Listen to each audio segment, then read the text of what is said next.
Wala ka ba natingala nga nung karon husgan ka pa, hangtod karon nagaginawa pa.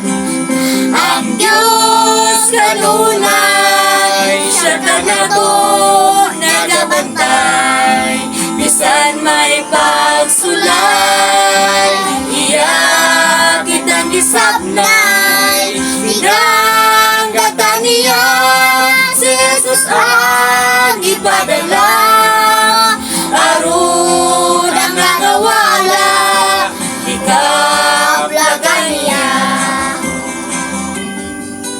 Unsa may ibalos mo sa kaayo sa Ginoo, ang pag-alagad o pagtuman sa iyang kasuguan. Ang Diyos kanunay siya ka nato nagabantay, bisan may pagsulay iya kitang gisabnay. Pinanggatan niya si Jesus ang ipadala, aron ang nangawala ikablagan niya.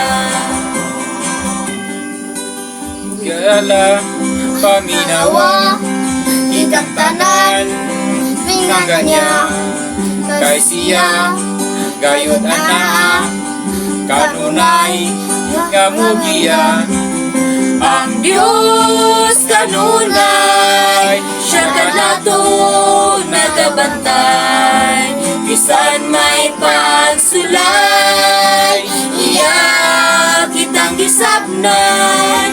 Pinanggatan niya si Jesus ang ipadala, aron ang nangawala Kaplagan niya. Pinanggatan niya si Jesus ang ipadala, aron ang nangawala ikablagan niya. Aron ang nangawa